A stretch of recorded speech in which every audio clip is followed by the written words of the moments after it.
잊었는가? 새벽이슬 내리던 싱싱한 반도에 서해 바람 타고 거칠게 입항을 기도하던 해적선단, 그 기록의 역사를. 가스라테프트가 비 내리는 동경에서 만나 7조엔을 건네며 조선반도를 삼켜라 일제사주하고 800만의 인민들이 일경에게 도륙당했던 수차례 그 역사는 현해탄에 수장되고 바람 이는 태평양 선수에서 가자 반도의 항구로 돛대 펄럭이며 진군하던 붉은 성족이 2차 대전 식민의 화마에 허덕이던 조선반도를 양날의 도끼로 내려친 그 여세를 몰아 신탁 통치는 새벽바람을 타고 항구에 당당하게 입항했다. 점령군 사령관은 양키계 승냥이를 총독 앞자지로 배후 조정하며 130만 동족을 화마에 몰아넣고 조국은 산으로 바다로 그렇게 침몰해 갔다. 점령군 선원들은 죽어가는 흰옷 입은 인민들의 모가지를 거머쥐고 악랄한 안보 동맹을 강제 체결한 후 미친 승냥이는 기분 좋아 밤새 컹컹거렸다. 하늘은 새벽 핏빛을 품었고 저녁 붉은 핏빛이 노을인지 혈흔인지 구름도 비껴갔다. 새벽 바람찬 해적선의 해도 위에 조선 항구는 신식민지로 선명하게 기록되고 탄저균, 패스트균, 지카 바이러스균, 핵폭탄의 수천 배 살상력을 가졌다던 보툴리눔으로 치장된 마루타의 실험장이 설치되고 치를 떨 세균전 바람이 70년간 반도의 상공 위에 회색빛 미소로 죽음을 속삭였다. 보아라, 항구의 선술집에서 들려오는 젓가락 장단이 핏빛 울부짖음인지 개울음소리인지 모를 안개 낀 선착장 마을에서 동맹으로 착취한 노략질 수천조가 태평양을 건너간 노인들은 치매로 길거리를 헤매고 항구의 모녀가 집세로 자살하고 길거리 선술집이 부도가 나도 해적선단의 아침 조깅은 허벅지에 금빛 털마냥 아름답고 활기찼다. 2017년 해적선단 입항 72년째 항구는 비구름으로 가득 차고 히리돌브, 팀 스피릿, 을지 프리덤 가디언, 독수리 훈련의 매캐한 연기가 서해 바다에서 버진 피듯 얼룩지면 새벽 하늘은 언제나 죽음을 예고했다. 전쟁 연습 없는 나라에 살고 싶다. 애절한 울부짖음이 항구에 엄습하게 퍼져나가도 해적선단에서 울려 퍼지는 힙합 댄스 가락에 묻혀버리는 나라. 어느 때일까 대마도 건너 외적선단이 항구를 밀고 온다. 72년 우방이라던 해적선단이 반도의 항구를 지킨다며 외국과 군사동맹을 체결하고 침략의 길가기로 나선다. 부르르 살점이 떨려온다. 강철도 으깨어버릴 새벽 주먹의 경련이 있다. 안녕하십니까. 민통성 평화교회에서 보내드리는 민통성 평화방송 2차 대담 프로입니다. 오늘은 한미동맹인가 민족동맹인가를 가지고 대담 프로그램을 진행하도록 하겠습니다. 먼저 출연진을 소개해드리겠습니다. 민통선에서 오신 평화협정운동본부 고문이신 안학섭 선생님 오셨습니다. 동맹 문서라는 것들은 내용이 완전히 그 노예 문서지 동맹이 아닙니다. 그럼 왜 동맹이라고 하느냐? 노예복은 논데 노예야 하면 싫어해요.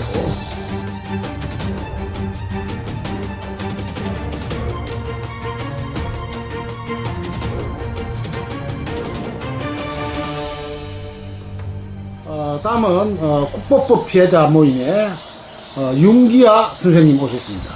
안녕하세요.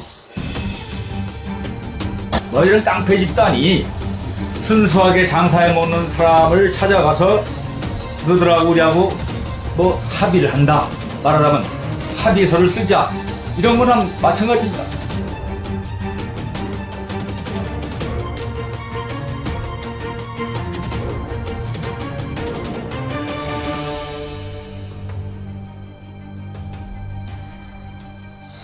자주 평화통일실천연대 박교일 상임대표 오셨습니다.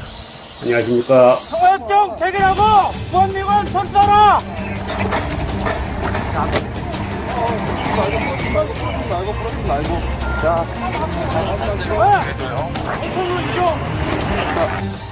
동맹이라 하면 이런 거 갖다가 지네는 무기 팔아쳐먹고 돈만 벌어가는 겁니다. 이런 건 동맹이 아니죠. 이게 무슨 동맹입니까?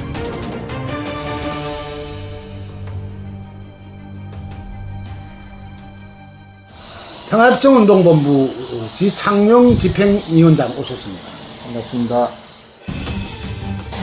민족 동맹은 사실상 말이 안 되는 겁니다. 그런데 왜 이런 말이 생겼는가 생각해보면 이제 여기에도 비극이 있는 겁니다. 민족이 같은 민족으로서 지내오다가 이게 이간질에 의해서 서로 갈라져서 적대시하다 보니까 이것도 동맹이라는 말이 여기에까지 적용이 되는 이런 비극적인 현실이 된 것입니다. 네, 고맙습니다. 바쁘신데 나와주셔서 감사합니다. 오늘은 한미동맹 그리고 민족동맹에 대해서 여러 의견들을 나누어 보도록 하겠습니다. 한미동맹은 신체 포기각서라고 불릴 정도로 이 땅에 불이익이 자행되고 있습니다. 이 신체 포기각서와 같은 한미동맹의 실체 바로 파헤치도록 하겠습니다. 바로 이것입니다. 1969년 2월 미국 상원의원 폴보 다이는 이렇게 이야기했습니다. 한국군을 지칭해서 용병이라고 했습니다. 바로 미국 상원의원이 말한 것입니다. 용병이라는 것은 미국이 돈을 내고 고용하는 군대라는 뜻입니다. 미국이 돈을 내고 고용하는 군대, 그것이 용병입니다. 그런데 우리는 돈을 받는 것이 아니고 돈을 내는 군대입니다. 그러고도 용병이라는 소리를 듣고 있습니다. 돈도 받지 못하는 용병, 이 한미동맹 과연 실체가 있는 것인지 사뭇 궁금합니다. 먼저 이 한미동맹의 역사, 여러 가지 자료를 만들어 봤습니다. 예. 한미동맹은 방금 감상한 시에서와 마찬가지로 아주 시욕적인 동맹이라는 이름을 뒤집어 쓴 어떤 불평등 관계를 명확히 하는 조약이라고 볼 수 있는데요. 문제는 이 동맹에 관해서 굉장히 미화되고 왜곡된 자료가 많다는 것입니다. 저도 이번 조사를 좀 하면서 느낀 것인데 상당히 그런 부분이 많아요. 이 불평등한 진실을 제대로 드러내는 자료가 그리 많지는 않습니다. 그런 것을 전제를 하고 일단 제가 간략하게 한번 더듬어 보겠습니다. 우선 최초의 미국과의 동맹이라든지 조약은 1882년에 체결된 조미 수호 통상 조약입니다.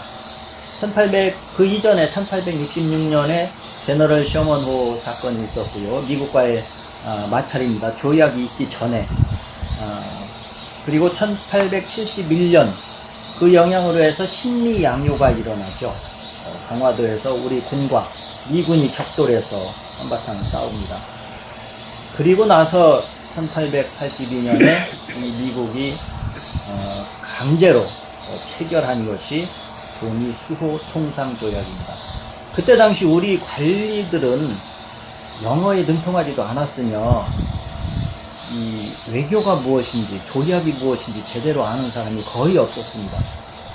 그저 외교적인 수사에 속아서 이건 참 좋은 것이구나, 미국이 우리를 잘 이렇게 호혜적으로 서로 좋은 방향으로 돌봐주겠거나 이런 식으로 이해를 해서 체결한 것이라고 보면 딱 맞습니다.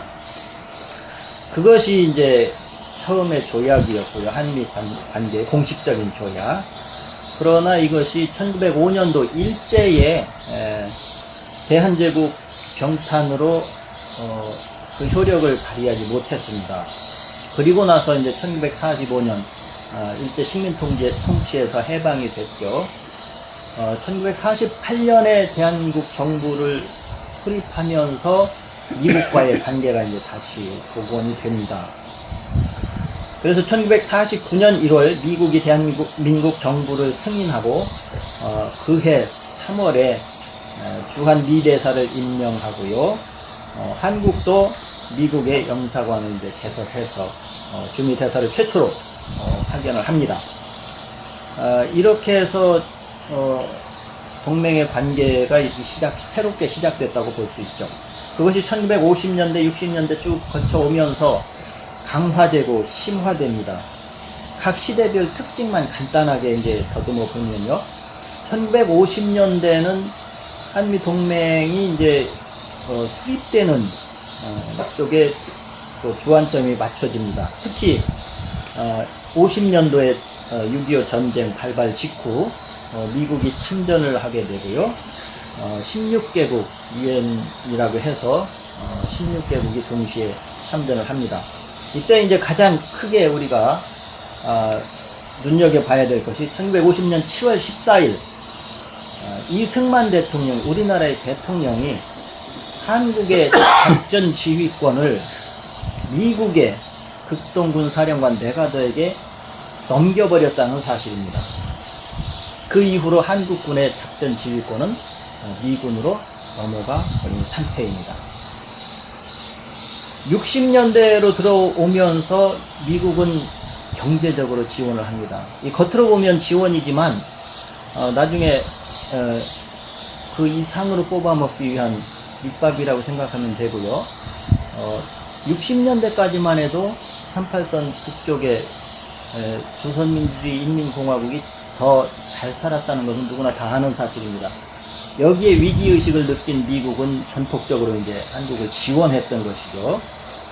그런 관계로 60년대가 흘러갔습니다. 70년대에는 한국이 조금 더 성장을 하다 보니까 한미 연합 방위 체제라는 것을 심화시킵니다.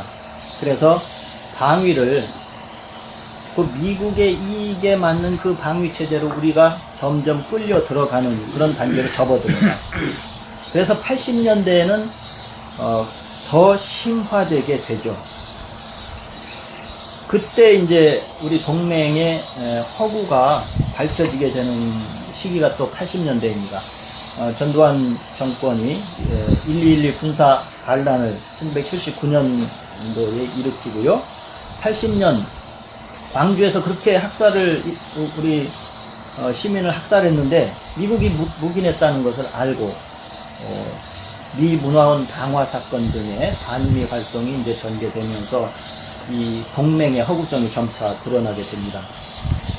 90년대에는 한국 내 민주주의가 조금 더 정착되면서 OECD에 가입하는 등 이게 겉으로 보기에는 물론 속으로는 상당히 썩어갔지만 겉으로는 국제적으로 뭔가 조금 부상하는 분위기였습니다. 이 분위기를 타고 미국은 또 한미 동맹을 점점 더 강화하자고 나오게 되는 것이죠. 그래서 방위비 분담 특별 협정이라든지 이런 것들이 이제 계속 체결되면서 2000년대로 21세기로 이제 넘어옵니다. 21세기에 들어서서 김대중, 노무현 정권 간에서 그래도 자주성을 조금이라도 찾아보려고 노력을 했습니다만은 그것이 잘 안 됐던 것이죠. 그래서 2003년 이라크의 눈물을 머금고 싫지만 파병을 하게 되는 그런 사태가 벌어졌고요. 자유무역협정 같은 것도 싫지만 어쩔 수 없이 해결해야 되는 그런 상황에 내몰리게 됐습니다. 결과적으로 볼 때 이 동맹이라는 것은 미국이라는 그 거대한 수레바퀴의 이익에 맞물려서 어쩔 수 없이 끌려 들어가는, 같이 돌아갈 수밖에 없는 그런 구조다. 이렇게 정리를 할 수 있습니다. 네, 수고하셨습니다. 이 글에서 귀에 다가오는 말이 미국이 이 대한민국 정부에게 원조를 준 것은 바로 한미동맹으로 지배하기 위해서 밑밥을 던졌다. 밑밥이었다. 충격적으로 다가옵니다. 과연 밑밥의 역사로 이 땅을 미국은 유린한 것이 맞는가? 우리 자주평화통일실천연대 박교일 대표께서 한미동맹의 허상에 대해서 잠시 말씀 좀 해주시겠습니다. 네, 좀 전에도 목사님께서 말씀하셨듯이 동맹이라는 게 무엇입니까? 동맹은 한 방향을 보고 같이 가는 게 동맹이라고 합니다. 지금 상황은 자연스럽게 우리가 미국말을 돈 주고 배우는 상황이 되어 있습니다. 지금. 남북경영과 개성공단, 이산가족, 장기소송안 등등 여기 안학서 선생님도 계시지만은 이런 문제를 갖다가 민족적으로 민족 동질성을 갖다가 접근하면은 충분히 가능할 수 있는 겁니다. 그런데 이런 의지만 있으면 할 수 있는 것입니다. 이건 뭐 돈 들어가는 건 아니고요.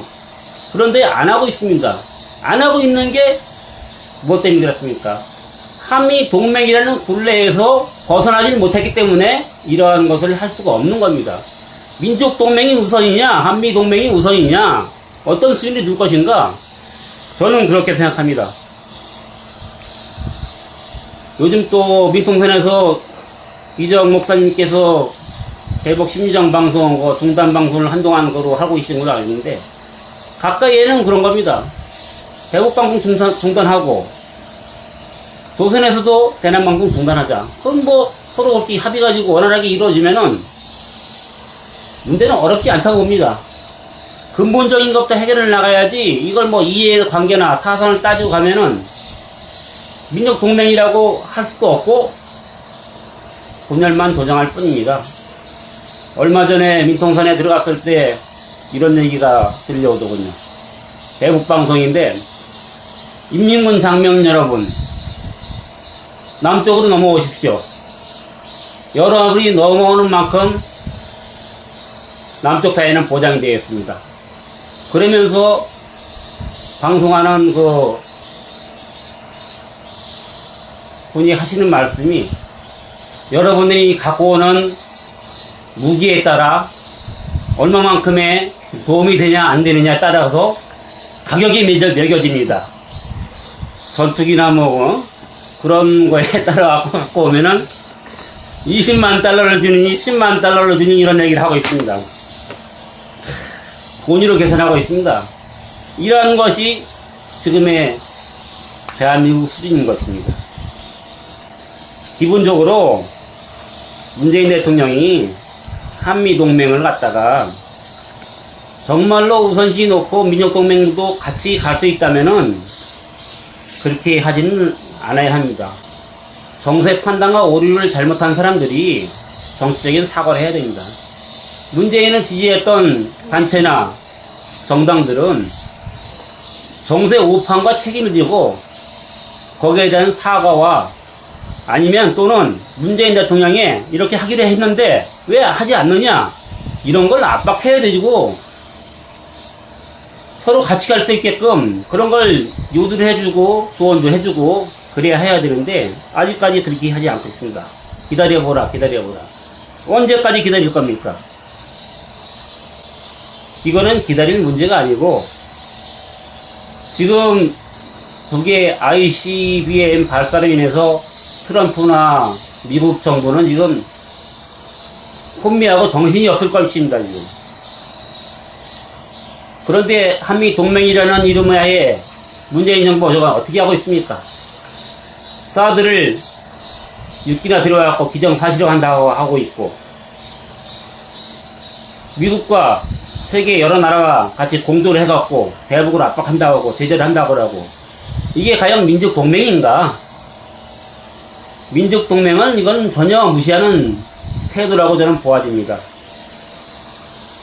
문재인 촛불 정부로 들어서갖고 촛불 정권으로 들어선 만큼 국민들의 의지를 담아서 정말 한 목소리로 북에 자연스럽게 먼저 손 내밀고 대화를 하자 그러고 양보할 건 양보하고 우리가 또 줄 건 주고 그러면 충분히 가능하다고 봅니다.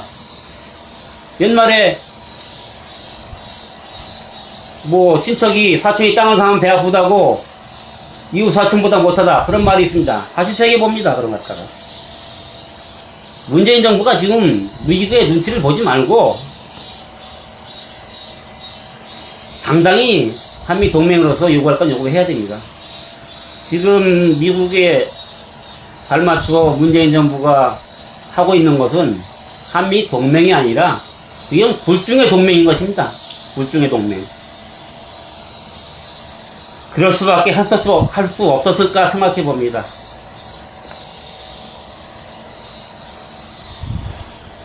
지금도 생각해 보면은 한미 동맹이라는 것이 과연 얼마나 실효성을 가지고 앞으로도 얼마만큼의 우리가 한미 동맹이라는 그 굴레에서 그 굴레를 얼마나 쓰고 갈까, 이런 걸 생각해 보면 가슴이 답답해 옵니다.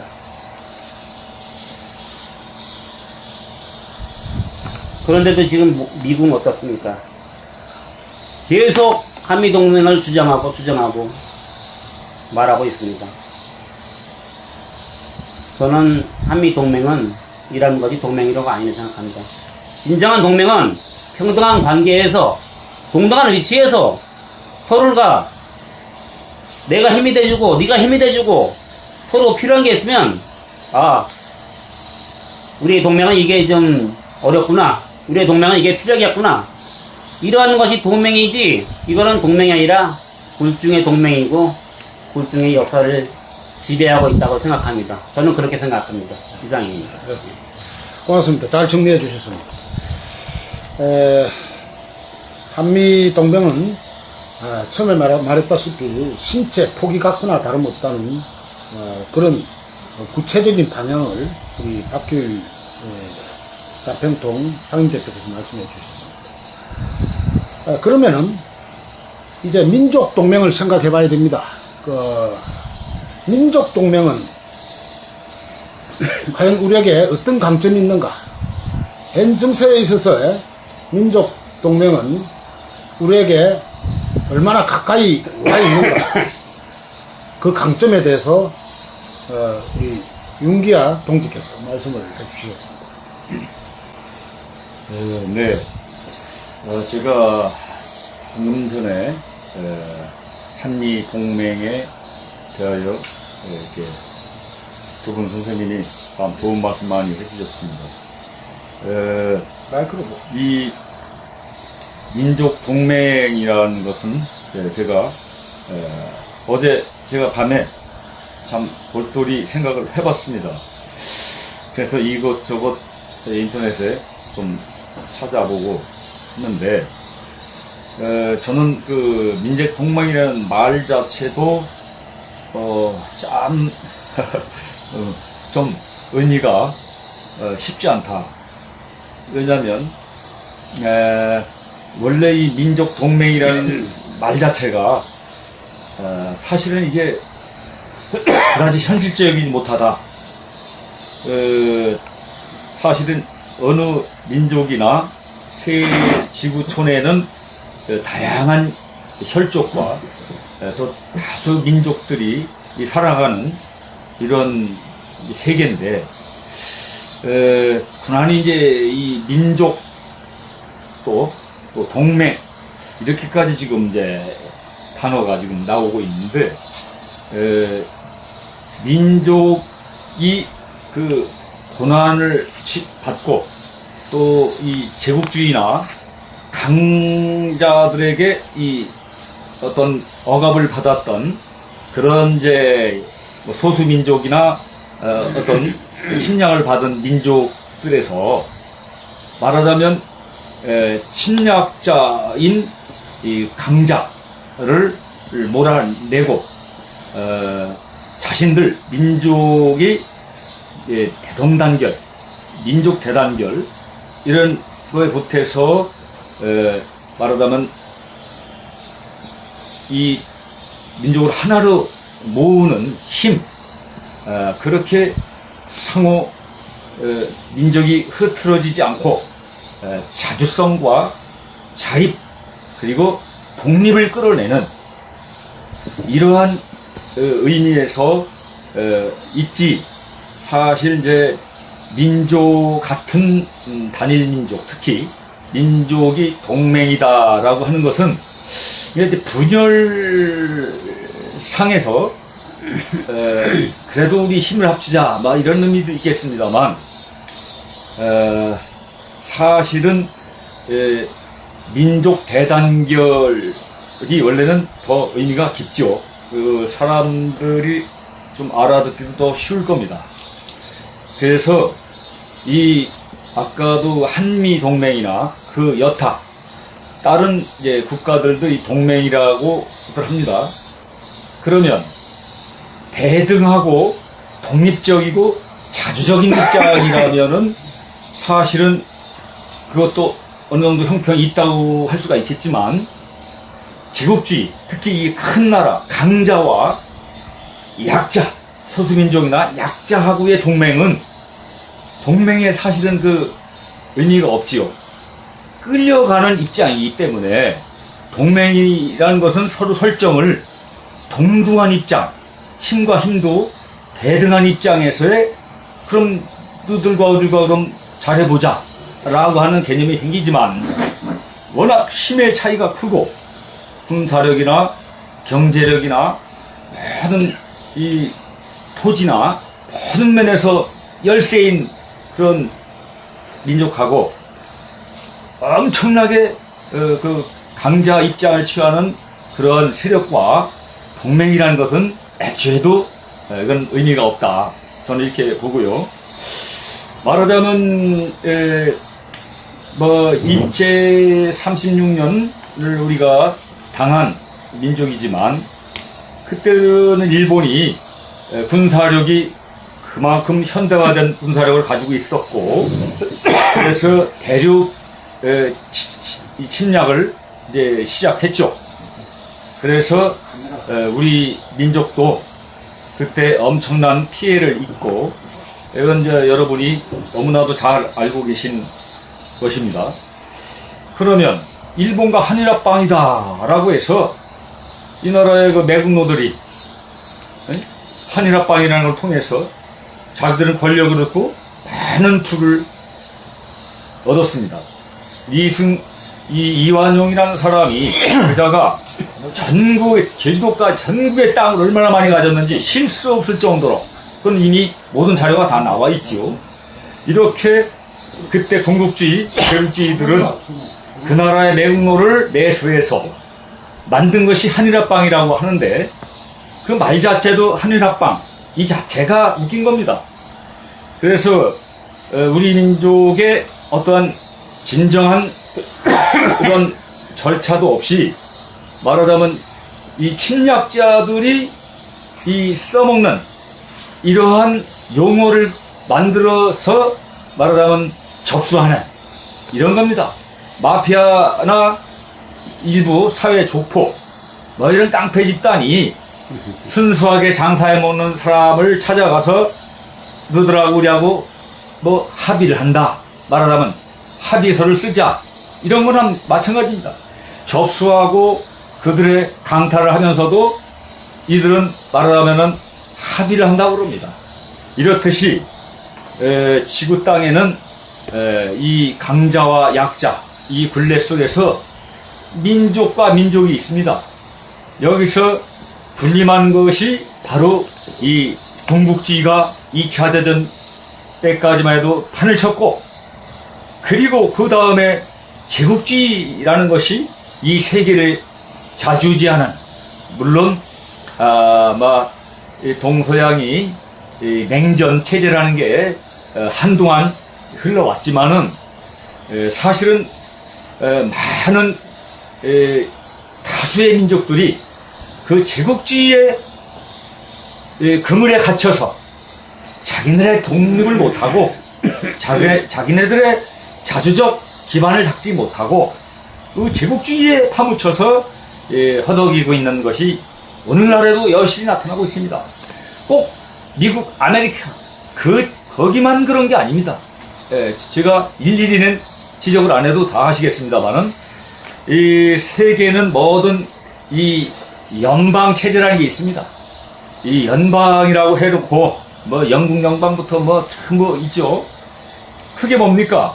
다수 민족을 자기네 연방 체제라는 걸로 그물로 딱 묶어놓고 자기네 영반복리를 만들어가지고 말하자면 강제하는 이런 제국주의 시스템을 저는 이해하고 있습니다.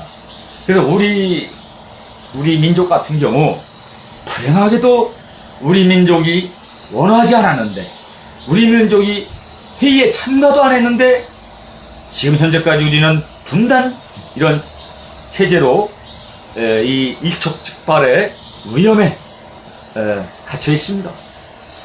우리 민족이 언제부터 우리가 남의 나라를 침략한 적이 있습니까? 아니면 우리 민족이 서로 갈라서 자라고 한 적이 있습니까? 우리 민족은 영 그러한 일제 때만 해도 민족 정신이 그래도 맥락들이 존재했지만은 그래도 대다수는 우리 민족의 이 대단결을 끌어내자, 그리고 일제 침략자를 몰아내자라는 이 걸로 사실상 민족주의가 상당히 발전을 해온 겁니다. 그래서 우리가 불행하게도 말하자면 8.15 이제 8.15가 며칠 안 남았습니다만은 이 8.15를 통해서 광복절이다라고 이 학자들이 그렇게 남쪽에서 잘못된 왜곡된 이 언어들을 만들어내서 이 역사를 왜곡한 이 실정 때문에 많은 다수가 아직도 광복절이라고 합니다. 정말 광복이 왔습니까? 우리 민족은 아직 지금도 이 분단된 체제에서 일촉즉발에 지금 내몰려 있습니다.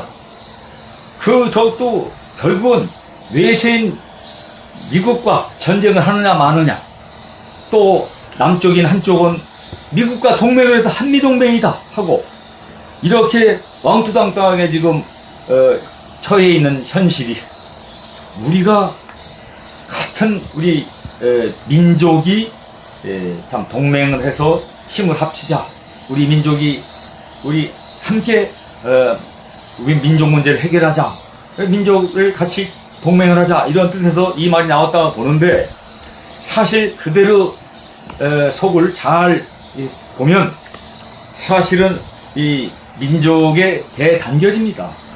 우리는 남북우 이 두 체제로 지금 분단되어 있고, 해외로 나가 있는 전 세계에 흩어져 있는 우리 민족들이 많이 살고 있습니다.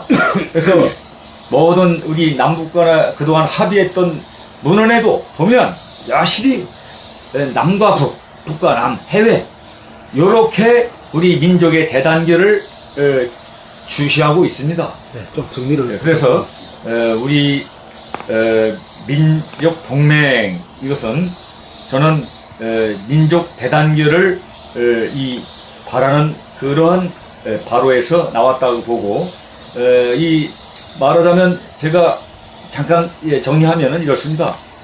이 민족 동맹과 민족 대단결로 이어지고 결국 결실은 민족 통일로 이루어지려면 남쪽에도 법이 다 악법이 아닙니다. 그래도 도움되는 그러한 좋은 법도 있습니다. 제가 소개해드리면, 아마 1990년 8월 10일 날 이 남북 교류 협력 관한 법률, 이런 법이 있습니다. 그때 당시에 여야가 다 합의해서 제정된 법률입니다. 이런 것이 한동안은 남북 교류를 많이 또 발전시켰었다가 이명박 정부 들어와서 완전히 이제 냉극으로 이렇게 남북 북이 적대가 또 엄청나게 지금 이루어져 있는 상태입니다. 그 법 내용을 보면 그래도 상당히 발전적인 요소가 많습니다. 제가 어젯밤에 다시 한번 훑어보고 왔지만은, 그리고 우리는 그래도 박정희 이 당시 체제에서도 남북 이 간에 공동성명이 채택됐지요. 그리고 그 다음에 김대중 정부 때는 또 공동성명 이 채택됐고 남북 합의가 이루어졌습니다. 그리고 역시 또 이 2002년이죠. 2007년 남북 정상회담 노무현 정부 때 그렇게 저렇게 우리 남북이 합의된 것도 상당히 많습니다. 그래서 이런 기초를 보면 그렇게 잘 이행하고 남북 간의 평화적 대화로 잘 합의해 나간다면 우리가 웬 전쟁을 합니까? 그리고 왜 외세의 힘이 필요합니까? 그래서 우리는 남북이 합의한 대로만 우리가 서로 양보할 것은 양보하고 대화로 풀어나간다면은 그 이상의 좋은 그런 해법이 없다. 저는 이렇게 정리합니다. 예. 네, 수고하셨습니다. 민족동맹이란 말 그대로 피를 나눈 동족끼리 함께 하는 것입니다. 민족동맹이란 바로 외세에 간섭 없이 우리 민족끼리 대화하고 우리 민족끼리 헌원하고 우리 민족의 미래를 열어나가는 것을 바로 민족동맹이라 할 것입니다. 민족동맹은 바로 통일로 가는 지름길이라는 우리 윤기아 동지의 말씀이 있습니다. 다음 안학섭 선생님의 의견 한번 들어보겠습니다. 안학섭 선생님은 43년이라는 징역을 살았습니다. 알고 보면은 한미동맹의 최고의 피해자이십니다. 실제 조국의 자주조국을 만들기 위한 일념 하나로 활약하시다가 결국 스파이라는 누명을 뒤집어 쓰고 징역을 43년을 사셨습니다. 아마 선생님이 생각하는 한미동맹은 더욱 각별할 것이라고 여겨집니다. 선생님 어떻게 생각하십니까? 저는 우선 그 동맹이다, 연방이다, 이런 언어나 뜻이나 언어 풀이를 보다도 한말로 말해서 이건 동맹도 아니고 봉건시대 노예 협정이에요. 노예 문서입니다. 노예 협정. 예. 이 동맹 문서라는 걸 보면 내용이 완전히 노예 문서지 동맹이 아닙니다. 그럼 왜 동맹이라고 하느냐? 노예복은 놓는데 노예야 하면 싫어해요. 듣기 좋은 말로 부드럽게 표현한 거지 실제는 노예 문서입니다. 내가 보긴 그래요. 그래서 그리고 그 법을 예를 들어서 여기 좋은 잘 되는 칼이 있습니다. 그 칼을 쓰는 사람에 따라서 또 쓰는 사람도 이 칼을 어떻게 어디다 어떻게 쓰느냐에 따라 달라집니다. 마찬가지로 여기 소위 여기 그대로 나왔으니까 동맹이라고 한다고 합시다. 그래도 그 동맹을 어떻게 쓰느냐 하는 문제인데 동등해야 하는데 과연 동등합니까? 남조선하고 미국하고 동등합니까? 어린애들은 물어봐도 그건 아니라고 그래요. 그런데 그것이 정당하게 그대로 치우치겠어요? 안 됩니다. 방금 말씀드렸어요. 쓰는 사람에 대해서 따라서 또 쓰는 데 따라서 또 어떻게 쓰냐에 따라서 달라진다는 거죠. 같은 동맹이라는 허울 좋은 간투를 옷을 입혔다 하더라도 암만 금박을 하고 그냥 백금으로 장식을 했다 하더라도 그 옷을 어떻게 쓰느냐가 중요한 문제라고 생각해요. 그런데 지금 보면 그래요. 완전히 노예와 노예주 간의 관계이기 때문에 우리가 그 동맹이라는 말을 내 양심으로는 쓸 수 없습니다. 아마 좀 지성들도 양심이 있고 자기 주관이 있고 자존심이 있는 사람은 통탄할 겁니다. 쓰기 싫어할 겁니다. 저는 어려서 자랄 때도 그렇게 자랐고 1등을 그렇게 자랐어요. 그래서 이 동맹이라는 말은 실제로 사실과 다른 내용이라는 거죠. 그리고 우리 아까 선생님도 좋은 말씀 많이 하셨는데 우리 민족 간의 동맹이 아닙니다. 가족 간에 무슨 동맹이 필요했어요? 그렇죠. 가족은 단합하고 단결하고 힘을 합쳐서 가정을 받들고 이끌어, 가장을 받들고 가정을 이루어 나가는 것이 가정이지 않아요? 사회의 기초가 개인이라고 하지만 개인이 아닙니다. 최소 단위가 가정이에요. 그래서 제가 어떤 때 그런 생각을 해요. 아, 이거 내가 잘못 생각하는 거 아닌가? 암만 생각해도 잘못 생각하는 거 아니더라고요. 그리고 지금 미국들이 여기 그 군사협정하고 봐도 이건 완전히 식민지지 어떻게 이게 동등한 동맹입니까? 동맹부로서 그렇게 할 수 있어요? 못하죠. 지금 여기 미국들이 어디서냐, 이건 우리 군사기지야 하면은 반박 못하게 돼 있어요. 주게 돼 있어요. 그러면서도 뭐라 하면 네가 주인이야, 네가 주인이야. 너 참 이쁘다 하니까 그 진짜 주인이고 진짜 이뻐서 그러는 줄 아는데 웃기죠. 한말로 통탄할 노릇입니다.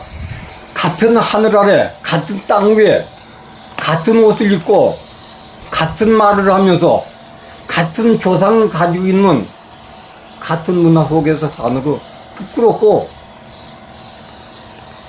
한스럽습니다.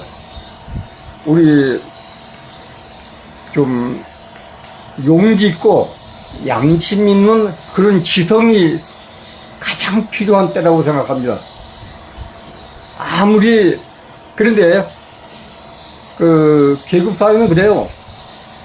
지배자가 밑에 국민들이 영리하고 똑똑하면 통치하기가 부려먹기가 쉬운 거니까, 주인이 그 모습이 똑똑하면 좋지 않은 건 반항하잖아요. 그래서 우민정치라고 하죠. 보세요. 지금 이제 교육제도 보세요. 내가 잘못 본 걸까요? 네, 선생님, 고맙습니다. 예.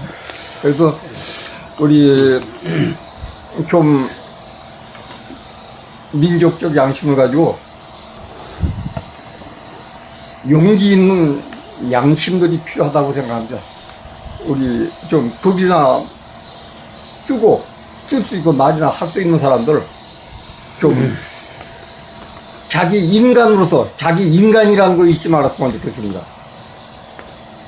이상입니다. 네, 고맙습니다. 우리 경제보다도 우리 경제의 10배가 넘는 일본은 일본의 국방비는 323달러라고 합니다. 그런데 우리나라 2016년도 1인당 국방비가 681달러로 갑니다. 일본의 배가 되는 것이죠.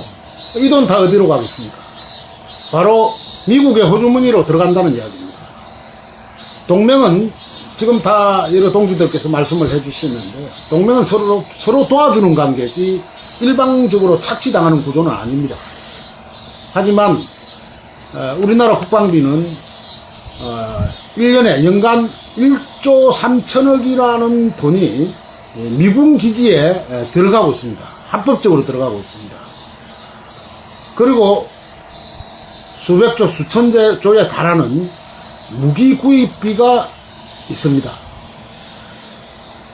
이 돈을 다 아껴 썼을 때는, 만약 저희들이 썼을 때는 이 땅에 노인 문제, 빈곤 문제, 학교 문제 다 해결됩니다. 겉으로는 착취를 안 당하는 것처럼 보이지만 실제 내용으로는 국방비를 통해서 미국으로 이 땅에 수많은 자본이, 이 땅에 혈세가 착취당하고 있다는 사실, 그것이 한미동맹의 실체라고 이렇게 정리해 볼 수가 있겠습니다. 이번에는 토론으로 들어가겠습니다. 그러면 문재인 정권, 우리가 바라던 촛불 정권입니다. 이 촛불 정권인 문재인 정권이 소위 한반도 정책의 방향이 빠르게 가고 있는가에 대해서 토론을 한번 해보도록 하겠습니다. 먼저 그 부분에 대해서 우리 지창영 평액위원장님, 집행위원장님 말씀 드립니다. 예.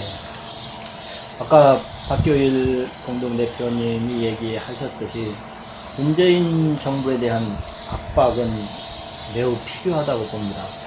문재인 정부의 탄생 자체가 촛불 항쟁에 의한 결과물 아니겠습니까?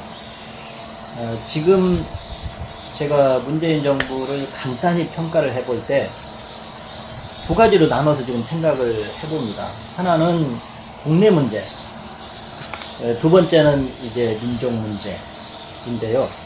이 민족 문제는 지금 얘기하고 있는 한미 동맹의 덫에 묶여 있으니까 이거는 쉬운 문제가 아닙니다.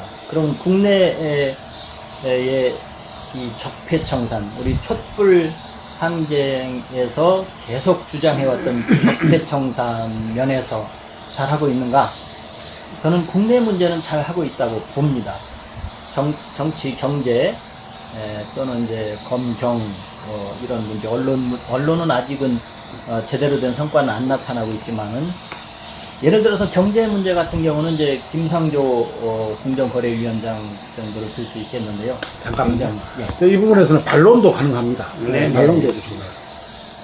그 부분에서는 이제 상당히 다른 방향을 가지고 가고 있다 이렇게 생각이 되고요. 법조, 검경 이런 쪽에서도 역시 그 부정선거를 똑바로 조사하려다가 쫓겨났던 윤석열 같은 분이 이제 중앙지검 검사장인가요? 이렇게 임명이 되고 이런 면에서 지금 전반적인 부분에서 방향은 잘 잡고 있다. 그러나 중요한 것은 아직도 이 적폐 세력이 요소요소에 깔려 있어서 이들이 저항하고 있다는 사실입니다. 다행히 우리 시민들이 문재인 정권을 이 부분에서는 상당히 믿어주고 밀어주고 있는 것 같아요. 그쪽 이제 국내 문제 쪽에서는 그다지 안심이 됩니다만 중요한 것은 이제 민족 문제. 아까 민족 동맹이라는 얘기에서 서로 이렇게 좀 부조화라든지 이런 것을 느꼈지 않습니까? 말씀대로 민족 동맹은 사실상 말이 안 되는 겁니다. 그런데 왜 이런 말이 생겼는가 생각해보면 여기에도 비극이 있는 겁니다. 민족이 같은 민족으로서 지내오다가 이게 이간질에 의해서 서로 갈라져서 적대시하다 보니까 이것도 동맹이라는 말이 여기에까지 적용이 되는 이런 비극적인 현실이 된 것입니다. 자, 문제는 이 부분인데, 좀 살짝 돌이켜 봤을 때, 김영삼 정부의 초기와 중후반기를 저는 다시 한번 떠올려 보는데, 그때 피 끓는 말씀을 제가 딱 들은 적이 있어요. 누구나 다 기억을 하실 겁니다. 어떠한 우방도 민족보다 우선일 수는 없다. 그 얘기는 피는 물보다 진하다. 우리 민족이 먼저다. 이 얘기 아닙니까? 8.15 아마 기념식 때 그 말씀을 한 걸로 알고 있는데, 이런 기조를 보고 그 당시 한총련에서도 굉장히 환영을 했습니다. 중요한 것은 이제 그 이후 방향을 완전히 선회해서 민족 적대 관계로 다시 돌아섰다는 그것이 있고요. 그 다음에 김대중 정권도 이 국제 정세 흐름에 따라서 물론 남북 정상회담까지 했습니다만 정상회담 전과 정상회담 그 순간까지 가장 두려워했던 것은 사실은 미국입니다. 가기 전까지도 미국이 가장 우려하는 것은 올라가서 연방제 합의하고 내려올까봐 직전까지도 콘돌리사 라이스일 겁니다. 그 당시 국민장관이 보내서 확인하고 딱 받고 그러고 올라갔다가 가서 김정일 위원장하고 대담할 때도 연방제에 대한 이야기는 굉장히 꺼리면서 그 이야기를 진전시키지 않으려고 했던 그런 모습을 한번 돌이켜볼 필요가 있고요.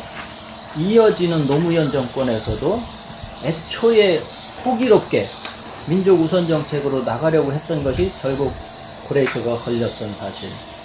그리고 문재인 정권도 평양에 먼저 가겠다 얘기를 해놓고 이 뒤집은 사실. 요 배후에는 상상을 초월하는 미국의 압박이 있다고 저는 들었습니다. 이것이 바로 적폐에 보이지 않는 근원이라고 저는 생각을 합니다. 그래서 이 적폐를 청산하지 않고서는 국내의 적폐도 언젠가는 다시 또 뒤집어질 가능성이 있다, 이렇게 보고 있고요. 그럼 어떻게 해야 되느냐? 문재인 정권 혼자서 할 수 있다고 저는 절대로 보지 않습니다. 그러면 어떻게 해야 되느냐? 1700만 촛불이 모여서 외쳤던 것처럼 그 정도의 압박을 한다면 또 가능하지 않을까, 이런 생각을 해봅니다. 내부적으로는 그렇게 생각하고요. 그 다음에 이제 또 한 가지 염두에 둬야 될 것은 변화된 정세. 이제는 미국도 ICBM의 압박을 엄청나게 받고 있는 이 상황에서 더 이상 북과의 대결은 어렵다고 이제 판단이 됩니다. 이 상황에서 뭔가 힘의 균형의 변화를 빨리 감지하고 기회가 되면 바로 치고 들어가서 우리 민족끼리 힘을 합칠 수 있는 방안을 빨리 찾아야 된다고 봅니다. 그래서 결과적으로는 우리 민중은 이 북과의 공조할 수 있는 그런 분위기를 촛불 항쟁 이상으로 압박을 주고, 문재인 정부에서도 이 변화된 정세를 빨리 캐치해서 이것을 활용할 줄 알아야 된다, 저는 이렇게 봅니다. 예. 어떻게 하실 말씀 있습니까? 네, 좋으신 말씀 하셨는데, 문재인 정부의 그 한미 동맹 그럴 수밖에 없다. 촛불의 압박이라 그렇게 말씀을 많이 하셨는데, 저는 기본적으로 그래요. 동맹이 꼭 필요한가? 제가 알기로는 이제 비동맹이 세계 여러 나라의 비동맹 행위가 있는데 그들도 동맹이 하지 않고도 잘 살고 있습니다. 왜 꼭 동맹이 필요하고 끼리끼리 뭉쳐갖고, 동맹이라는 게 뭡니까? 같은 지금 끼리끼리 뭉쳐갖고 좋던 일이든 나쁜 일이든 해야 되는 게 동맹이 아닙니까, 그게. 지금 한미동맹이 저는 전면 폐기되어야 된다고 보는 사람입니다. 왜 그러냐? 군사동맹뿐만 아니라 경제동맹 마찬가지입니다. 이명박 때 한미동맹이라고 FTA, 그것 동맹이니까 가볍게 한국 쪽에다가 주문할 수 있는 겁니다. 군사동맹 또한 그렇습니다. 잠깐만요. 네. 문재인 정권의 한반도 정책의 방향에 대해서 지금 토론을 하고 있거든요. 아, 그래요? 그러니까 한미동맹이 문재인 정권에서는 필요 없다. 네. 청산돼야 된다. 예, 저는 그렇게 생각합니다. 예. 그래서 지금도 뭡니까? 독일 ICBM을 쐈다고 그래갖고, 트럼프나 미국 정부에서는 한국 정부를 압박하고, 한국뿐만 아니라, 일본도 그렇고, 한미일 군사동맹이 성립이 되어 있지만은, 지금 동맹이라고 이렇게 그들이 주장하지만은, 동맹이라는 명목하에 사드를 들여오고, 미국 군사 복합체를 위해서 그들의 미국 세계 경제연맹과 미국의 경제를 위해서 자기네들이 동맹의 이름하에 긴장을 고조시키고 군사 훈련을 하고, 그러면서 자기네는 무기를 팔아먹고 돈을 벌고 있습니다. 동맹이라 하면 이런 거 갖다가 지네는 무기 팔아쳐먹고 돈만 벌어가는 겁니다. 이런 건 동맹이 아니죠. 이게 무슨 동맹입니까, 이거는. 그들의 욕구만 채우는 거지. 이건 정당한 동맹이 아니니까 저는 이런 한미 동맹은 폐지돼야 된다고 생각합니다. 예. 예. 그리고 이제 문재인 정권의 한반도 정책의 어떤 방향을 보면, 얼마 전에 문 대통령이 네. 우리나라 안보는 튼튼하다라고 이야기했습니다. 그래서 왜 튼튼하냐고 기자가 물어보니까 한미 동맹으로 물샐 틈 없이 단단하다. 그래서 네. 한미 동맹을 믿는다는 대통령의 발언은 상당히 촛불 정권으로 만들어진 이 대통령의 입장으로서 할 말이었는가, 이런 생각도 들었습니다. 그 점에 대해서는 제가 한 말씀 더 추가로 말씀드리면은, 아까도 말씀드렸지만은, 저는 문재인 본인의 문제라고도 또 생각을 합니다. 문재인 본인이 지난 18대 선거에서도 그랬지만은 박근혜 탄핵도 반대했을 뿐만 아니라 박근혜를 갖다가 명예로운 퇴진을 갖다 보장해줘야 된다. 이런 식의 발상과 반론은 문재인 본인의 그 기본적인 성향의 문제라고 저는 보고 있습니다. 그래서 이런 문재인의 그 대통령의 지금 성향은 바뀌어야 될 것 같습니다. 국민의 정서를 너무 몰라도 뭐 모르는 것 같습니다. 그래서 기다려준다. 지금 기다려달라 이런 얘기들이 많습니다. 기다려줘도 되겠습니까? 저는 거기에 대해서는 회의적입니다. 저도 거기에 대해서는 지금 뭐 동맹이 폐기돼야 된다는 당위성은 누구나 이게 생각이 있는 사람이면 누구나, 그리고 이 동맹의 허구성을 제대로 보는 사람이면 누구나 공감을 하리라고 봅니다. 저 역시 공감을 하는데, 중요한 것은 이런 게 있습니다. 말처럼 쉬운 게 없고 생각처럼 쉬운 게 없습니다. 자, 그런데 이거를 어떻게 실현시킬 것이냐, 이 부분을 생각해 보면 이게 참 만만치 않습니다. 아까 연결해서 이 문재인 대통령의 발언이라든지 행보 이런 것도 제가 보기에는 지금 대통령 본인께서 그런 생각을 가지고 전략을 가지고 있는지는 모르겠습니다만 저는 이렇게 읽습니다. 투트랙이다 이거는. 예를 들어서 동맹을 자꾸 언급하는 것은 자주성을 하기 위한, 반대파를 잠재우기 위한 전략일 수도 있다. 전략이 아니더라도 우리는 그렇게 밀고 나가야 된다. 저는 이렇게 생각을 합니다. 그래서 어떻게 해야 되느냐? 자주성을 자꾸 강화할 수 있는 이 소스를 제공하고 행동을 해줘야, 예를 들어서 오늘 미 대사관 앞에서 항의 집회를 했던 것처럼 이런 움직임이 자꾸 일어나줘야 대통령으로서도 자주성을 강화하는 쪽으로 조금이라도 더 기울지 않을까, 이런 생각을 해봅니다. 이 문재인 대통령 자체에 대해서는 기대할 바가 우리 민족끼리 또는 동맹 폐기에 대해서는 전혀 기대할 것은 없다고 봅니다. 그런데 압박을 해야 되죠. 반대파 잠재우기 전략, 그것은 너무 잘하는데, 잠재우기는 잘 하시는데 북이 기다려주지 않는다는 이야기죠. 조선이 기다려주지 않는다는 이야기. 그 잠재우기 하다 보면 영원히 잠들 수가 있습니다. 영원히 안 되는 겁니다. 예. 저는 예. 좀 다른 방향에서 보고 있어요. 예, 문재인 자신이 예. 첫째 리더십이 없습니다. 네. 자기 뚜렷한 정치적 확고한 그런 목숨 맞출 수 있는 정치적 그 지식이 없습니다. 다만 대통령이 큰 나라든 적은 나라든 약한 나라든 큰 나라든 간에 최고 통치자네요. 예. 그것 때문에 그것을 유지하려고 하는 거, 하고 있다고 보거든요. 예. 내가 그럼 얘기 좀 하죠. 지난번 그 선거 때 미국에서 힘들어줬어요. 부정선거다라는 거. 예. 그랬는데 어떻게 했습니까? 문재인이니까 먼저 승복을 했어요. 제가 저하고 그 한동지하고 과감하게 쫓아올 왔습니다. 가서 얘기를 하니까 처음에 뭐 변명을 하고 어쩌고 뭐 그러더라고요. 그래서 조목조목 따졌어요.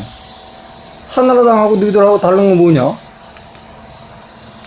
그러면 따지고 그 친구가 성질이 좀 급해요.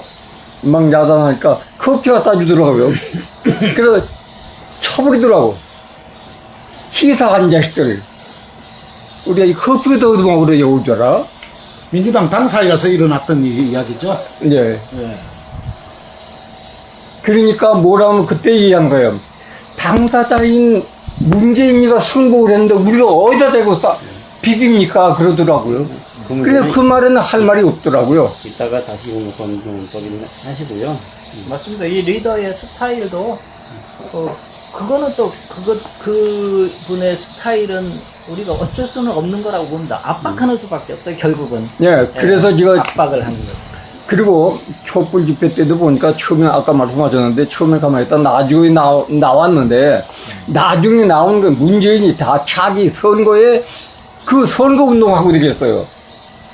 내가 보기 촛불 집회에 참가한 거 아니라 이론으로서 참가한 거 아니라 그 기세를 자기 편으로 끌려고 하고 다니더라. 내 욕했어요 그때 놓고.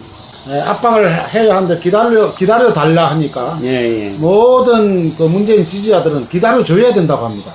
그러니까 문재인 정권에 우리가 압박을 가하고 민중들이 싸우고 해야만이 문재인 정권이 힘을 얻게 되는데 도리어 힘을 얻게 되는데 조용히 있다고 하여 문재인 정권을 도와주는 건 아니다 이야기죠. 아, 물론이죠. 예. 근데 너무 기다려 달라니까 아까 뭐 말씀하신 것처럼 누워서 막 잠자가지고 영원히 안 깨어나려고 하는. 영원히 잠. 아니, 저기 가까운 저기에서도, 그, 세월호 사건에서도 그걸 갖다가 조용히 기다려달라. 기다려야 애들이 어떻게 됐습니까? 다 죽었죠. 이게 기다리다가 정말 다 죽습니다. 민족이 다 죽은 다음에 뭐 동맹을 하면 뭐합니까?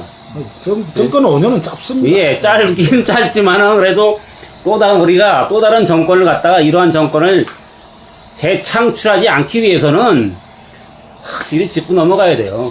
지금 필리핀 같은 경우는 뭐 한미 동맹이 필리핀하고 이제 미국의 동맹이라고 하지만은 필리핀이 뭐 두테르테 필리핀 대통령도 뭐 그 자국에서는 많이 지금 비판도 받고 뭐 얼마 전에도 말을 갖다가 이제 뭐 이상한 말도 했고 그랬지만은 나름대로의 성과를 갖고 있는 것 같습니다. 거기서는 동맹을 갖다가 이제 관계를 많이 끊고서 요구할 건 요구하고 미국에 니네 필요 없으니까 이건 우리가 하겠다. 이러한 거는 동맹이라면 당연히 주장할 수 있는 겁니다. 당연히 주장할 수 있고 문재인 정부가 지금도 할 수 있는 게 뭐예요? 풀 수 있는 게 여러 가지 있어요. 있습니다. 예. 예를 들어서 지금 북 식당 여조봉 예. 사건 같은 것은 예. 당연히 지금 보내줘야 될 시기가 넘었습니다. 북에서 요구한 것은 그거밖에 없었거든요. 여종업원에 대해서는 저는 조금 생각을 조금 이제 달리한다는 것이 방향이 다르다는 것이 아니고 지금 여종업원 같은 경우는 국정원이 저지른 일입니다. 국정원이 저질러 놓은 일을 아무 절차도 없이 돌려보내면 이거는 물론 이거 눈치 보는 것이 좋은 것은 아닙니다만 이 문재인 정권에서 눈치를 많이 보는 게 사실입니다. 이 적폐 세력들이 아직도 이제 또 일어날까봐 사실 이걸 지금 정세상으로 보면 눈치 볼 거 없이 그냥 쭉 밀고 나가도 충분히 승산이 있는데 아까 말씀하신 대로 그 리더십의 문제인 것 같습니다만은 국정원 개혁을 먼저 하려고 하는 거 아닌가 싶은 생각이 듭니다. 지금 국정원을 계속 이렇게 조사하고 있지 않습니까? 그거보다도 김연희나 권철남 지금 국정원이 걸려있지 않은 그런 분들 중에서 북송을 원하는 사람들 먼저 보내면 어떤가 저는 이 생각이 좀 앞서고요. 국정원이 걸려있는 이 그게 문제. 잠깐만요. 예. 국정원에서 만약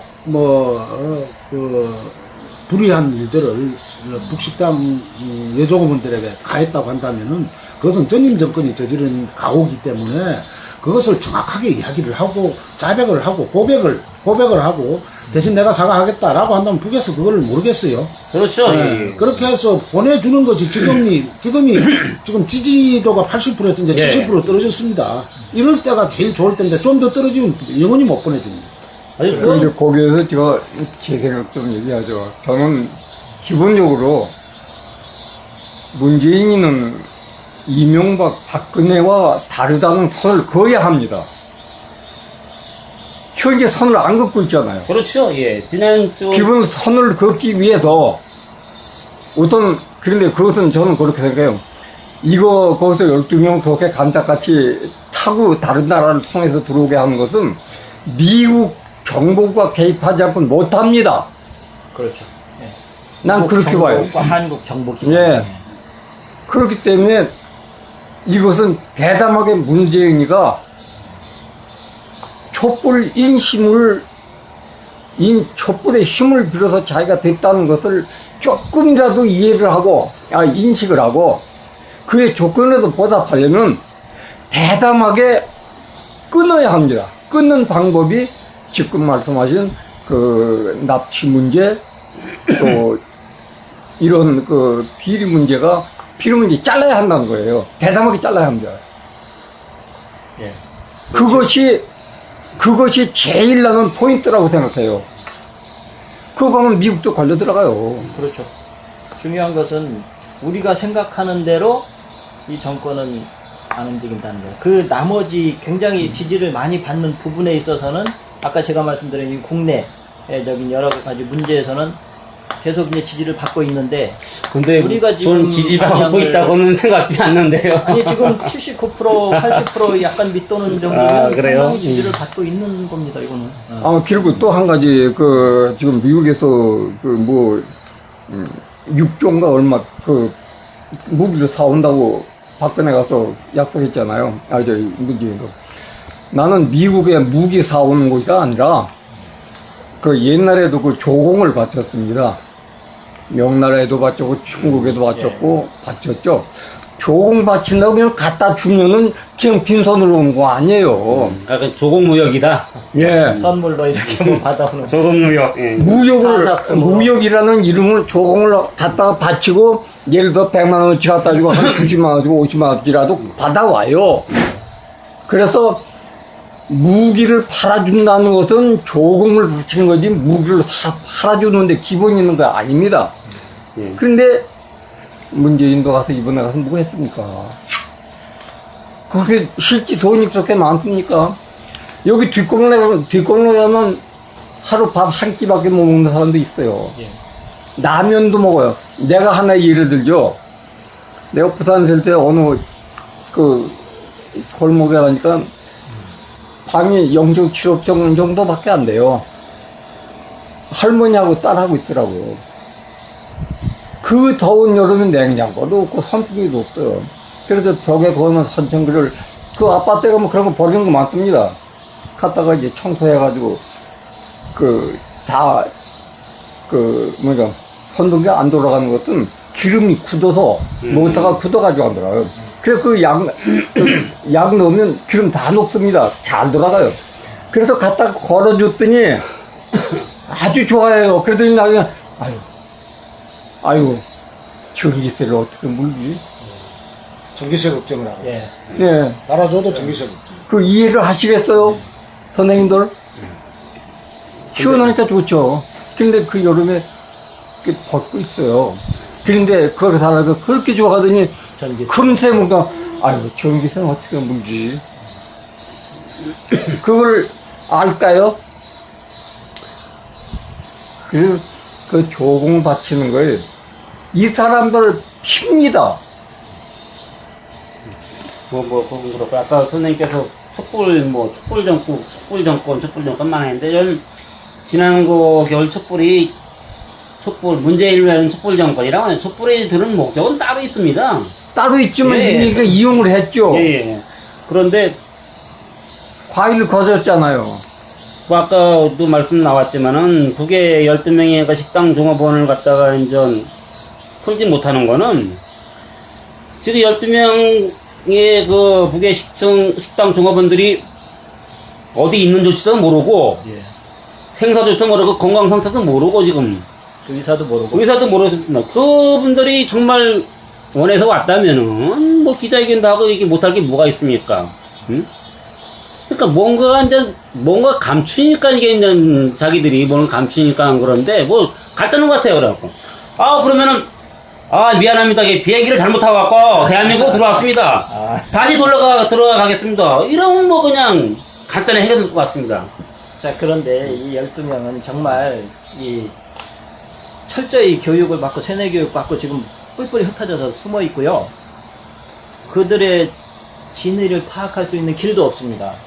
이분들의 북송은 아직은 시기상조. 이걸 먼저 밝혀내고 이분들의 의사가 확고한 걸 확인하고 그러고서 이제 주장을 할 수 있는데 현 정권에서는 이걸 먼저 건드릴 리가 없습니다. 이거는 우리의 희망사항일 뿐이지 됐으면 좋겠다.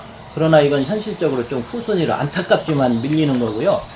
아까 말씀드린 저 김연희 같은 경우는 이 확실한 자기 의사를 계속 주장하고 있지 않습니까? 이런 분을 먼저 상징적으로 이렇게 보내드리는 것도 제가 한 말씀 네. 드릴게요. 예. 얼마 전에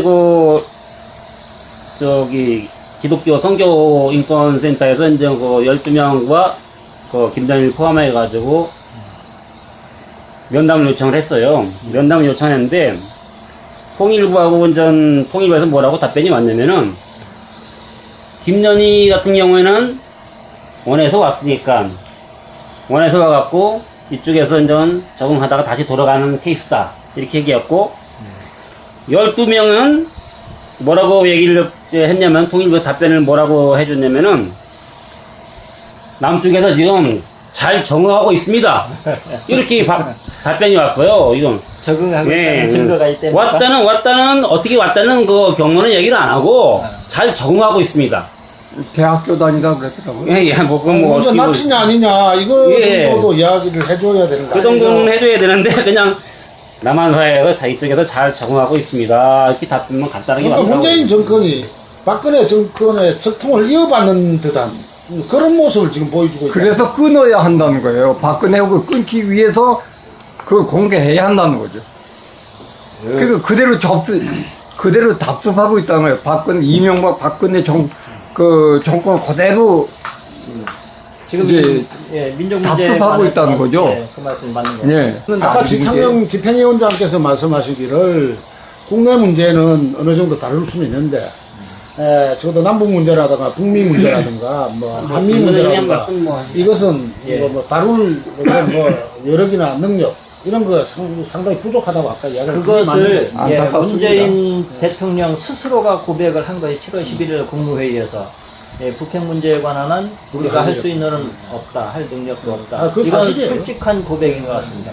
그 이면에 미국의 압박은 정말 상상을 초월하는 그것을 우리가 어떻게 이제 해나갈 것이냐, 타개할 것이냐 이게 중요한 것 같습니다. 제가 한 말씀 드리면, 저는 근본적인 원인을 좀 찾아보고 싶습니다. 말하자면, 남쪽에 이제 이 자유민주주의 이 체제라고 하는 그 시장경제 체제, 여기서 원인을 찾고 싶습니다. 예, 예. 어느 정권이든, 과거에는 군사, 자기들은 쿠데타라고 하고, 말하자면, 날강도나 다름없이, 여기 남쪽에 군사라는 사람들이 말하자면 무자비하게 인간을 사륙하면서 정권을 찬탈했죠. 이런 때의 바탕에서 이 민중들은, 다수 대중은 거기에 엄청난 고통과 시달리면서도 이제 문민정부다 해서 김영삼 이 대통령 당선돼서 말하자면 김대중, 노무현 그리고 이명박, 박근혜까지 쭉 왔지 않습니까? 이것이 말하자면 누가 덜 나쁘냐인 것이지, 이것이 착한 사람이 대통령 됐다, 이제 민주화 됐다, 이 착각 속에 사람들이 빠지기 때문에 예. 기본 틀, 자본주의의 그 암날성, 그리고 이 허구적인 자유민주주의, 이 가짜 자유라는 이런 게 굴레에 빠져 있어서 많은 대중들이 이 착각 속에 빠지도록 말하자면 프로파간다, 이 정치인, 또 이 학자, 또 유명한 이런 저자, 이런 사람들이 또 이 교육체제, 이런 사람들이 이 공동으로 이렇게 해먹어온 역사다. 현대사 쪽으로 보면, 꼬집어 누가 어쩌고 저쩌고는 조금 이제 말하자면 축소된 거고, 전체적으로 근본을 본다면은, 이러한 체제에서 과연 민주주의가 성립될까? 그리고 이 정권이 과연 양심적 정권, 또 민족 정권, 이런 정말 우리가 바라는 진짜 민주주의라는 이런 체제가 올까? 저는 전혀 그렇지 않다고 봅니다. 단 조금 악랄성에서 좀 덜하냐, 신사복 입었느냐, 워카 신었느냐 차이지, 예, 예. 또 방법이 강도질이냐 사기질이냐 차이지, 어떻게 그것이 말하자면 이런 게 있습니다. 아프리카에서 이 한국 여성이 말하자면 머리 노랗게 물들이고 눈 파랗게 칠하고 이러한 미니스카도 있고 이런 여자가 갔더니 아프리카 이 어린아이들이 미국 사람으로 착각한다는 겁니다. 저 백인 왔다 이러다닙니다. 그러니 동양인을 보고 그러죠. 그렇죠. 뭐 머리 빠글빠글 꼬이고 네. 뭐 눈 파랗게 하고 옷도 그렇게 입으니까 어린아이들이 뭘 알겠습니까? 그러니까 미국 사람 왔다 해서 미국인인 줄 알고 그렇게 뭐 하더라는 거예요. 그래서 이 어린아이들이 흑인 어린아이들이 착각하듯이 우리 남쪽에 이 모든 사람 다수 대중을 만약 이 우매하게 만들고 예. 또 역사를 왜곡하고 이 사기질을 하는 것이 꼭 정치 누구누구만 한 것이 아니라 오늘 전체적으로 보면 조중동 방송 할 거 없이 다 공동으로 같이 놀아난 게 아닙니까? 그래서 근본을 보면은 이러한 체제에서 여기서 민주화를 바란다? 민주주의라고 착각한다? 이렇게 나오는 거죠. 사실은 근본을 보면은 안다고 사람도 마찬가지입니다.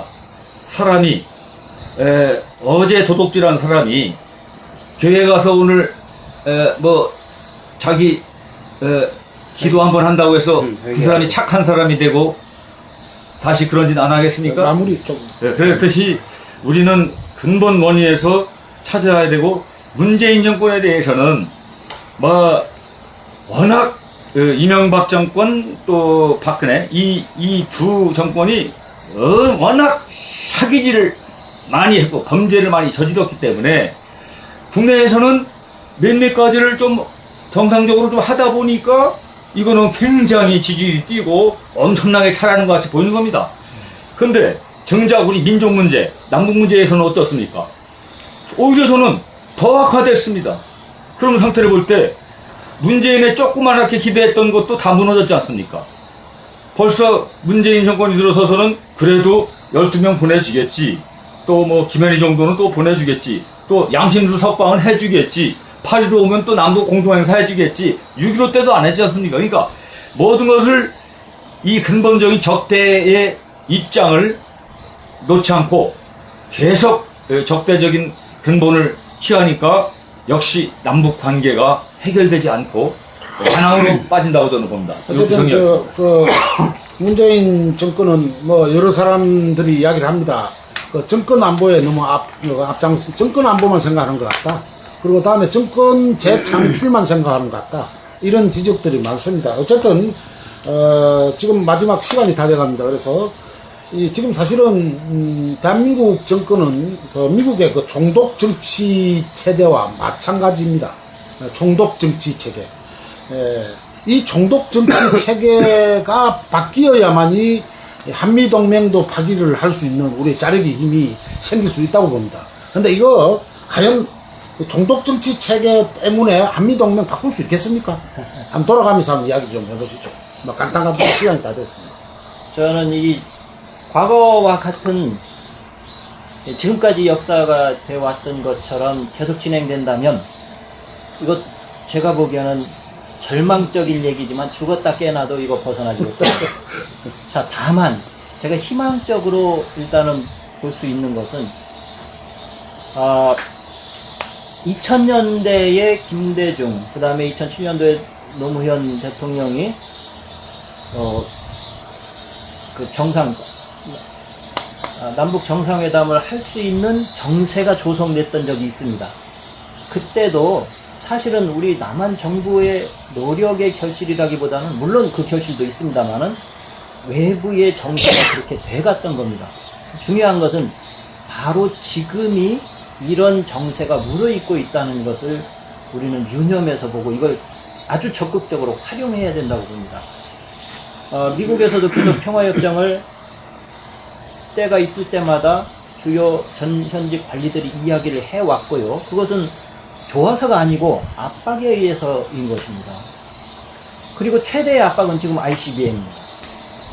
더 이상 더 큰 압박이 또 올지 모릅니다. 지금 괌을 포위 폭격하겠다고 하는 이것도 상당한 압박일 겁니다. 지금 트럼프가 Fire and Fuel이라고 해가지고 뭐 불과 화염 이따위 말을 했다가도 이 괌 포위 공격 이야기가 나온 이후로 아주 잠잠해졌습니다. 매티스 국방장관인가요? 이 사람도 우리는 대화를 염두에 두고 있는 거지 뭐 그거 이러면서 말꼬리를 흐리고 있습니다.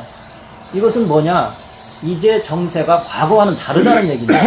미국이 더 이상 자기 마음대로 이 나라를 계속 붙들고 있을 수만은 없는 상황이라는 얘기입니다. 그런데 그런데 그 상황은 예. 그 북에 의한 그 개인이라는 이야기죠. 그래서 남쪽에 자주적 변화가 과연 되겠느냐, 자주적 변화.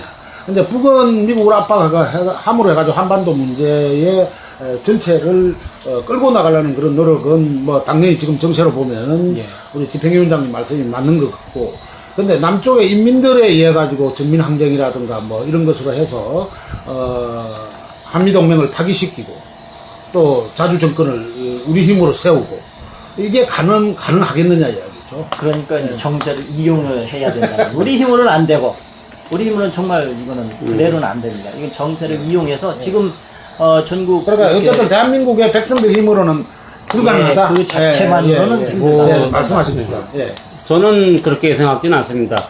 지금 우리가 이제 박근혜도 탄핵됐고, 뭐 문재인 정부가 뭐 좋든 싫든 간에 어차피 문재인 정부가 출범을 했고, 이게 다 우리 국민의 정서에 의해서 지금까지 이렇게 끌려온 겁니다. 이거는 갖다가 지금도 뭐 용산의 미군 기지가 이제 평택으로 갖고 전략적인 이유도 있었겠지만은 거기까지 간 것도 많이 발전이 된 겁니다. 우리가 이제 열심히 투쟁을 해왔고 또 국민들이 뭐 반미 투쟁 열심히 했을 뿐더러 이러한 것들이 전면적으로 올라와야. 자평통은 투쟁은 열심히 했지만 국민들이 투쟁을 열심히 했다는 건 좀 예, 그거는 뭐 제 말의 표현이 잘못된 거고요. 예.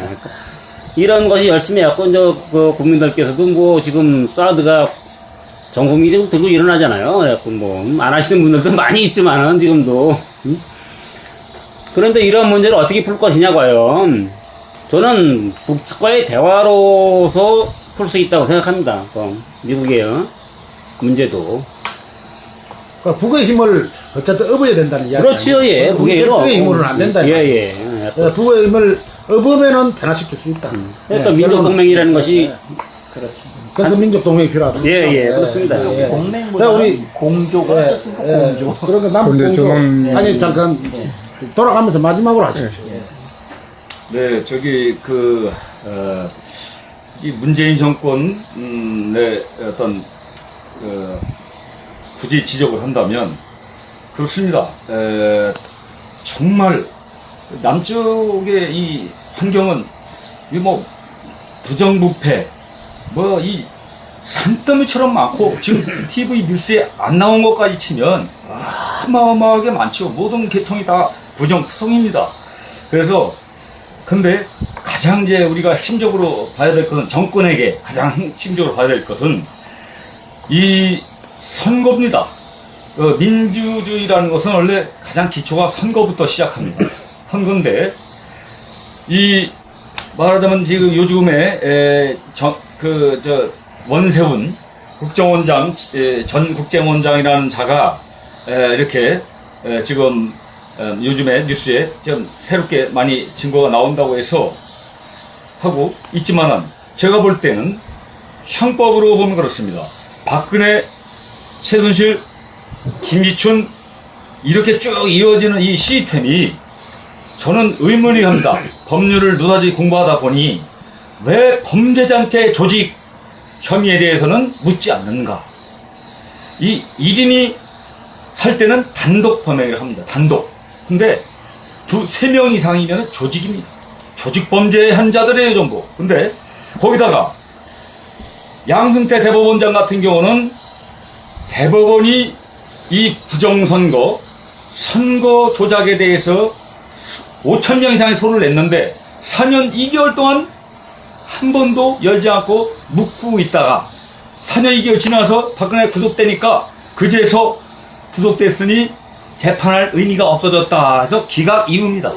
그러면 잠깐만 지금 답변이 딴 것으로 나오죠. 자주적 변화가 우리 남쪽에서 자주적 변화가 가능하겠느냐. 그래서 한미동맹을 깰 수 있겠느냐 그 말입니다. 그래서 간단하게 그 부분만 말씀해 주세요. 근본적으로 보면 그렇기 때문에 이것은 실지 몸통은 그대로 내비두고 몸통은 이 사법부와 군 이런 것이 몸통입니다. 근데 이거는 장가지 치기만 해서 다듬질하는 정도에 굿하지 않습니다. 그래서 이 한미동맹, 민족동맹 이런 것은 큰 단위적으로 보면 이거는 저는 여기는 원칙 근본이 안 되기 때문에 불가능하다. 불가능하다. 예.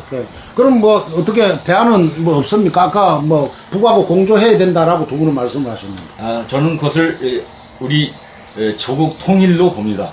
근데 통일로 갈 때까지는 아무래도 기간이 필요하니까 그 전에는 역시 6.15 14에 이어서 제3차 남북 정상회담부터 해서 풀어가는 겁니다. 그렇다면은 당장 통일을 못 이루더라도 남북 교류협력법이 있기 때문에 남북이 교류하게 돼 있고 민간인 차원에서도 얼마든지 왔다 갔다 할 수 있고요. 그래서 발전적으로 남북이 함께 갈 수 있습니다. 이것도 민족 동맹이 벌써 여기서부터 이루어진다고 보지 그거 하기 전에는 할 길이 없습니다. 당장 여차하면 국가보안법으로 잡아가는 지금도 세상입니다. 어쨌든 결론이 어디서 있다 결론은 뭐 결론이 같은 겁니다. 지금 그러니까 어쨌든 남북 공조 그것을 의견에 의의를 달지 않겠죠. 어쨌든 남북 정상회담 3차 그것을 해야만이 그나마라도 조금 가깝게 갈 수가 있다고 봅니다. 그거 안 하면은 다른 길이 없습니다. 어쨌든 북과 함께 하지 않으면 될 길은 아무것도 없다. 그렇죠. 우리 윤계아 선생님께서도 뭐 그렇게 해석하겠습니다. 선생님, 어째 남쪽 인민들이 자주적 변화가 있어가지고 한미동맹 깨고 할 능력 되겠습니까? 아니면 어떻게 해야 되겠습니까? 이 우주상에 단독이라는 건 없습니다. 그래서 아까 선생님도 말씀하셨지만 북의 그 비동맹국 힘이 두 번 ICBM 보고 나서 완전히 뒤집혔습니다. 그리고 또 그만한 힘이 있고요. 그리고 공조란 말은 그건 해야 하는데 믿어서는 안 된답니다. 거기만 믿어서가 맡겨서는 안 된다는 것입니다. 그렇죠. 예. 주체는 여기지 거기가 아니에요. 옳은 말씀입니다. 예. 그래서 거기대로 하면서 그 힘을 우리가 활용을 국제 정세와 국내 남북 관계 문제와 그 힘을 우리가 기회라고 할까요? 힘이라고 할까요? 예, 그걸 이용해서 우리가 싸워야 한다는 거예요. 맞습니다. 그래 아까 탄핵에 대한 것도 얘기를 했는데 그런 싸움을 우리가 이거 치열하게 해서 우리가 얻어야 한다는 겁니다. 맞습니다. 누가 갖다 주지 않아요. 절대 안 갖다 줍니다. 동의합니다. 네, 선생님. 네, 이것으로서 토론은 마치도록 하겠습니다. 시간이 다 된 것 같습니다. 어떻게 들으셨습니까? 지금 오늘 우리 패널들께서 결론을 내리신 것은 남북 공조 외에는 없다. 한미동맹 파기가 답이다. 이렇게 정리를 내리신 것 같습니다. 그런데 이 문재인 정권은 앞으로 어떤 방향으로 나가게 될지 저희들은 주시해 볼 것입니다. 종독 정치 체제로 머물 것이냐 아니면 민족 이익 정치 체제로 갈 것이냐 그것은 온전히 문재인 정권이 선택해야 될 부분인 것 같습니다. 한미동조는 우리의 몸을 파는 것이라고 합니다. 남북 공조 외에는 없는데 늘 용병화되어 있는 이 체제를 언제 용병으로부터 탈출할 것인지 또 미국이라는 나라가 우리에게 이익을 주는 나라가 아니라는 것 이것을 언제 백성들에게 교육을 시킬 것인가 절반 이상은 북명미맹입니다. 이 정권은 눈 감고 있는 백성들을 가르쳐야 될 의무와 사명이 있습니다. 민통선 평화방송 앞으로도 계속 민족 문제 짚고 넘어가겠습니다. 고맙습니다.